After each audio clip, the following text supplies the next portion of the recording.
Hey, what's up guys? Welcome back to another video and if you're into Hugs World, and today we decided to bring you something a little different. Let's check it out.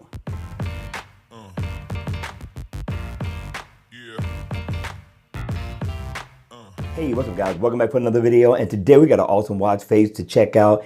Now, I don't know if you're partying this weekend, if you're hanging out with family and friends, but if you are, this just might be the watch face to play for the weekend. Now, the watch face is called Automatic Chronograph. Very nice look, has an elegant look to it as well. Now, it looks just as good in the always on mode, in spite of the fact that it's dimmed down, it still has an elegant look in that mode. But when the watch face is on, I really like the layout. I like the look and the design of this watch face. It is very different.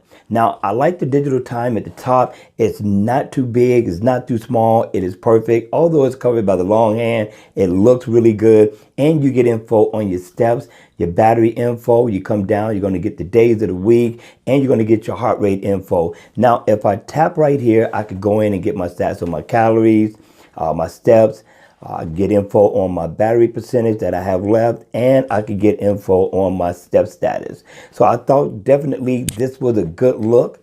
And if I tap in the middle, double tap, I can change the color of the numbers and this little stripe that's going down the side. So I thought this was definitely a unique look. Very different from most watch faces that's been reviewed on this channel. Listen, check this one out in the Gear Manager store. You just might like it. All right, you all, that's going to be it for this video. I hope you enjoyed it. I hope it was informative. And if it was, please hit the like button on the way out. And whatever you do this weekend, enjoy, have fun, but make sure you be safe. All right, you all, take care. Make sure you subscribe if you haven't, and I will see you all at the next video. Take care.